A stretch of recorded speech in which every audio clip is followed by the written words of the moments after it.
Welcome to the Zoe Routh Leadership Podcast, your source of strategies and insights to make you a better leader. Influence, improve, inspire.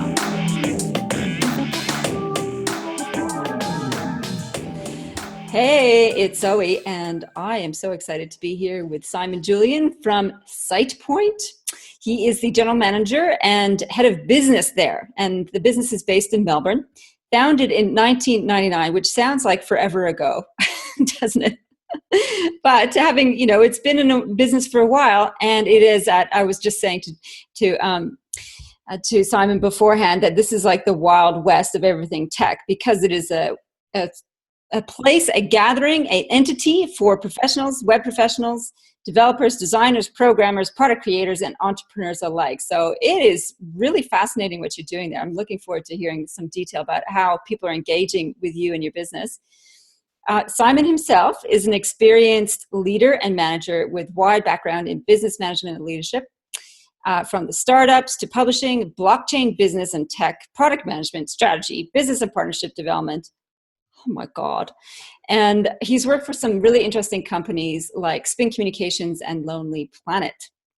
You're a key talent. He's a key talent in the startup and tech space and has been a judge at the IAwards, which I think just happened recently.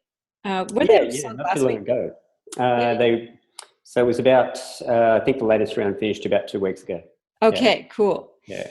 And the IAwards recognizes achievements and innovation made in the ICT across all facets of the economy. So welcome, bigwig Simon. It's the first time anyone's called me a bigwig. Thank you, Zoe. It's lovely to be here. Nice to talk to you. Excellent. Well, look, let's start with SitePoint. What's your role there? What's the business about? And how did you actually get there? My role here is basically I lead the team in a lot of different facets. I to a certain extent, work as a managing editor for the publishing side of the business, and I'll talk to you about that in a moment. I run partnerships, so we have a sort of sales and partnerships business. And to a certain extent, what SitePoint does is put a really engaged audience of developers, designers, and entrepreneurs together with really interesting opportunities for partnerships. So whether that's products, different organisations, people like Code Like a Girl and those sort of things. We've done partnerships with in the past. There's lots of other different ways that we can kind of create these kind of value exchanges. And that's kind of what we do in that sort of partnerships area. But I also run the product side of the business. So I work with designers and developers and product managers to kind of grow the business. SitePoint itself, as you said, has been around for a long time. We've been here since '99. But it's the Wild West in that things change very rapidly in ICT, and SitePoint's changed a lot over that time. It started out as a site called Webmaster Base many moons ago, and morphed into a book publisher around the period of the dot-com crash. We still publish books now, not so much in the way of physical books anymore, but a lot of ebooks. And then grown into the multifaceted business that it is now. So it's a subscription business, it's a book publisher, it's an advertising and partnerships-led business, all really revolving around that sort of idea of by developers for developers, and really looking to kind of grow value for the audience. That is a huge amount of stakeholders. So just thinking about that. There's a lot of things to balance there, yeah. Yeah, I mean, it sounds like collaboration is the core of what you do in terms of bringing people together and getting them to work to that. Yeah, absolutely. How do you actually manage that many different kinds of stakeholders? Like, do you have a system in place? Do you have like a visual map of somehow, or how do you actually do that from a technical point? We do a lot of mind mapping and that kind of thing. In the end, there's a couple of core tenets that we like to bring things back to, and you can really cut things back. We are talking about collaboration of that type. You can cut it back to really simple ideas, and most of that is people will come to SitePoint for a certain set of things. It'll be a solution to a problem, or it'll be helping them to grow their career, or to learn new ways of doing things. and where we apply those kind of tenets, that will actually take up sort of 95% of those different audiences. That's really why they're engaging with us. And we like to get into, there's a lot more detail underneath that, obviously, as far as the different audiences, but you kind of bring it back to that kind of simple level. And that really helps us to kind of try and remain true to what we do. And ideally not to kind of branch out too far and lose the main message. Yeah, that's right. Yeah. Okay, that's good. That's helpful. So how did you end up at SitePoint, given that you've worked for Lonely Planet and all over the place, you know, and some comms work, not just only in ICT? Yeah. Well, I think a lot of people that you find in startups tend to be a bit of the jack of all trades. I've worked across sort of project management and sort of team management roles, and sort of product as well. I've run a few agencies, so I sort of came to SitePoint from running an agency called Reactive for 5 years, and sort of growing that agency up to the point where they were bought by Accenture a few years ago now. A lot of what I did there was really around the idea of kind of growing a product, and the agency product was really interesting. SitePoint became really a kind of different kind of thing, and at the point that I moved across to SitePoint, it was sort of looking for a single thing that I could grow in the publishing industry that was quite similar to the Lonely Planet model, and the opportunity sort of presented itself in the way a lot of these things do. You sort of see something out there that you think is going to really fit for you at that moment in time, and allow you to kind of grow yourself as a person and find a new way of doing things. So it was kind of that fortuitous kind of moment where you dive into something new. Well, that sounds awesome. It sounds like very entrepreneurial, right? It's always seeking that next opportunity and growing and experimenting. Absolutely. So I'm curious, you know, you've worked with a lot of different teams, and I cyber stalked you like crazy all over LinkedIn to get a sense of who you are. And there's a couple of things I noticed about that, apart from your diverse background and the fact that you're in this sort of leading edge industry sector, is how much high performing teams has really been central to your leadership journey. And even like all the testimonials you got on your LinkedIn site, they absolutely freaking love you as a manager. Well, you know, it's nice to hear. Well, it's true. It's all there on the web saying how awesome you are. So from your perspective, I would like to know two things. How do you set about building high performing teams, particularly when it's all innovative and dynamic and so much uncertainty around what you're doing? And the second thing is, what do you think your strengths are as a leader? So we'll park that second one for the moment and just focus on high performing teams. How do you actually go about doing it? I think for me, one of the biggest learnings that I've had over the course of my career is that, like, in the end, it's all about people.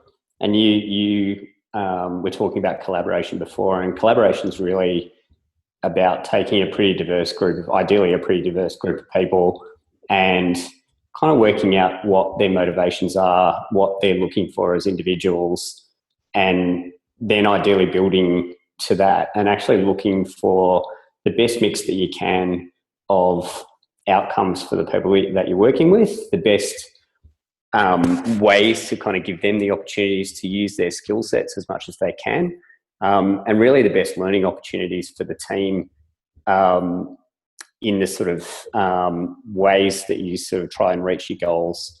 And I think I went through a lot of different phases of kind of trying to enlighten myself around that in sort of looking at, you know, different ways of leadership, different ways of approaching things.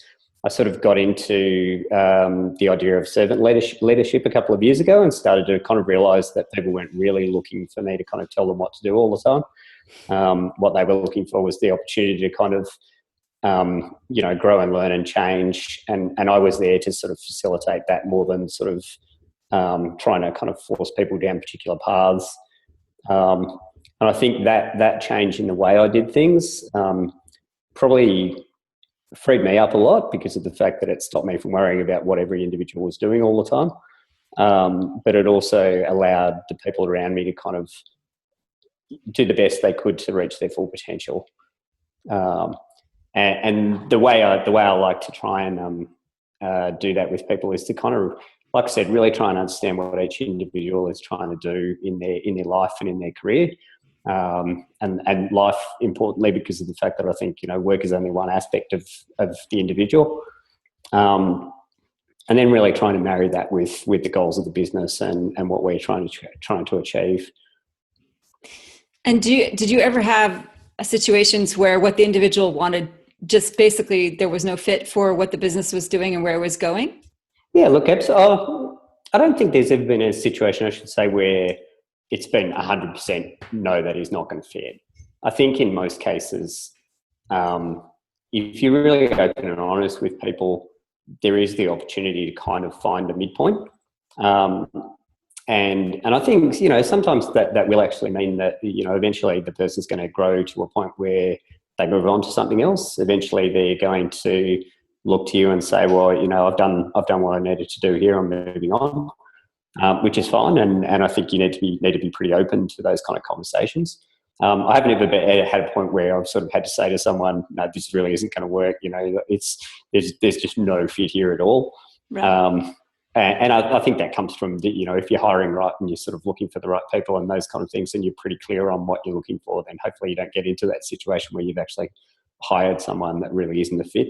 But I think that really requires sort of openness and honesty and transparency in the way that you deal with things. And I hope that some of that sort of good feedback that you're talking about there, I think the modus operandi for me most of the time in the way I try and do things is I do try and be pretty transparent and open with people. I think the more of that you do where you can, the less likely you are to end up in situations where people aren't comfortable or aren't happy with what you're doing. And it's a journey to get to that point where you can feel open and transparent. That's a really good one. The other one that I really like of his, it's a little bit more magazine-y, which is probably the reason why I always go back to it. But it's what to do when it's your turn.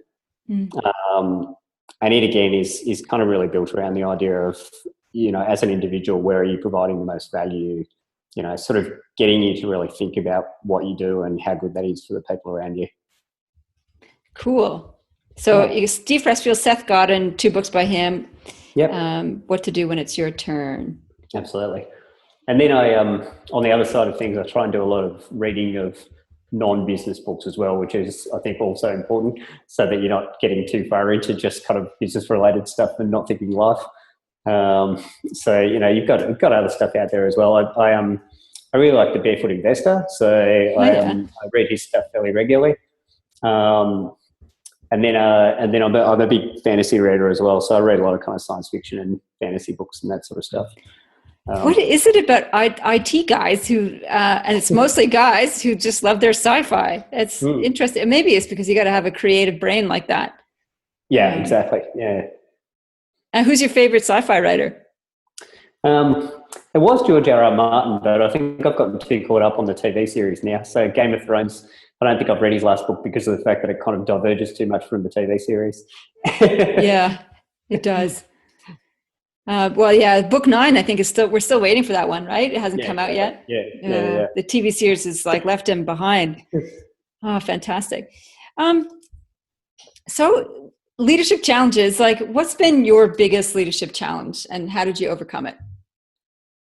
I think for me, probably the biggest thing is it's, in a lot of cases, I think it's really easy to be the leader that you want to be when things are going well.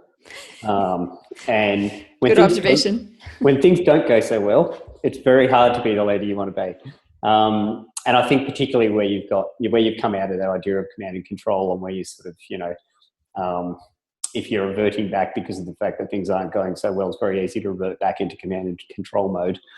I think probably the periods in my career that I'm kind of most proud of are where things haven't been so rosy and I've managed to kind of keep to the type of leadership or the type of person that I want to be, rather than sort of reverting back into that kind of we need to, knuckle down and kind of turn the thumb screws and get back into control mode, which, you have to do in business sometimes, but I think the way you do it is the most important thing as far as sort of how your business weathers those storms.